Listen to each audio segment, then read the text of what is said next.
Hey there, Complete Performance crew. We have another at-home workout for you. Today's a full body workout for you to work everything head to toe. This one's kind of nice because it gets a little bit of core, a little bit of cardio, and you're going to do a bunch of exercises that are going to work you head to toe. So let's get through the exercises, get through the format of the workout, and then we'll go into demonstrations. So for today's workout, we have a list of exercises.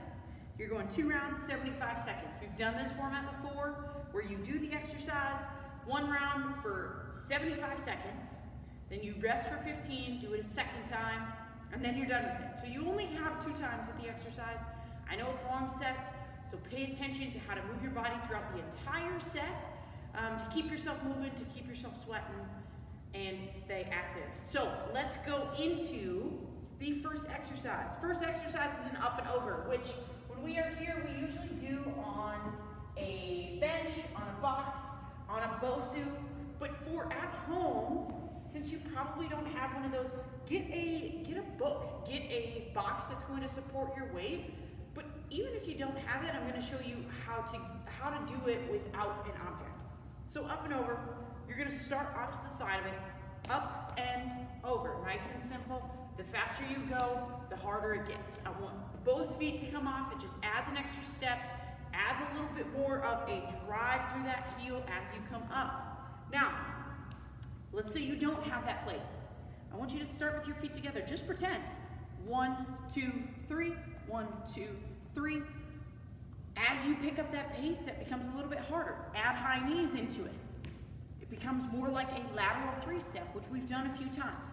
There are options to do this without an object to step on. Then we go to our second. We have 5 jacks and 1 tuck jump.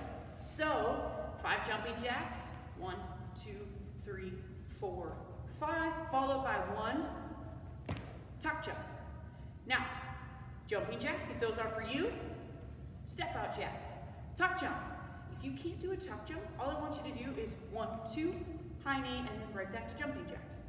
Nice and simple. Those tuck jumps get tougher as that set lengthens out, so be sure to modify as you see fit. Then we go to mountain climbers.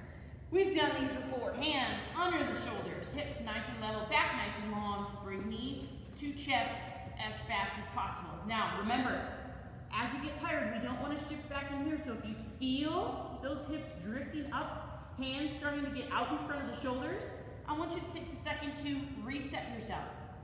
Slow down as you need to, but I want you to keep with good form and good movement throughout the entire set. I'd rather you reset, slow your pace down, and keep going for the entire set. Then, we have rush and twist. Rush and twist, you don't need a weight. You don't need anything for this. It's actually better for your back to do it without a weight. What I want you to do is I want you to rest the heels on the floor.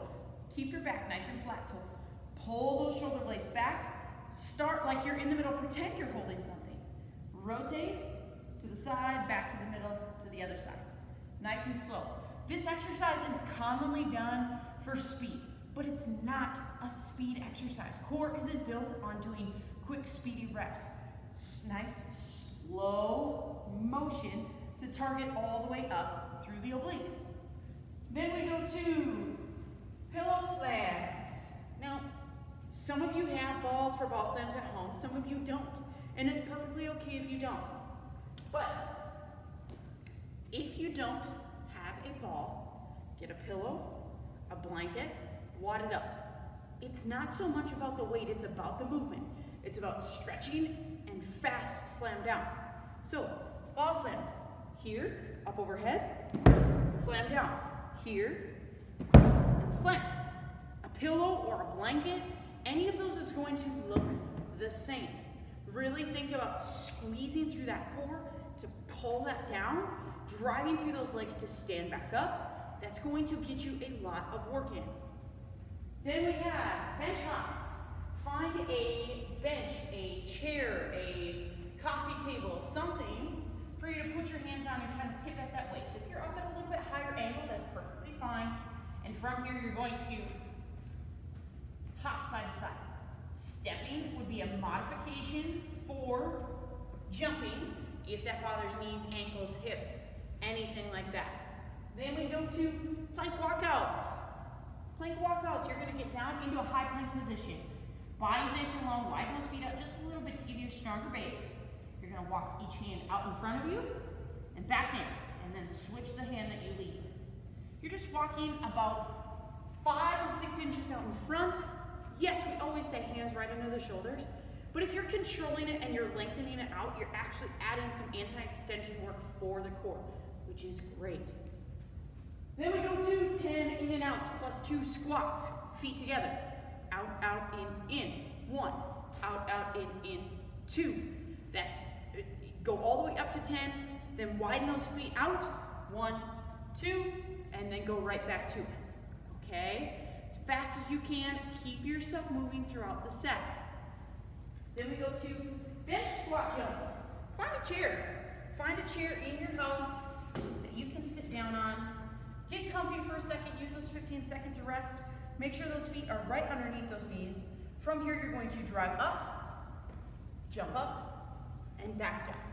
Land nice and soft, drop right back down. I want your butt to touch the bench each and every time. It does make a difference. It actually gives you more glute and quad work versus glute and hamstring. When you land and have to stop here, your hamstrings are what stop you. So we're taking them out, we're targeting different muscles, so it does make a difference.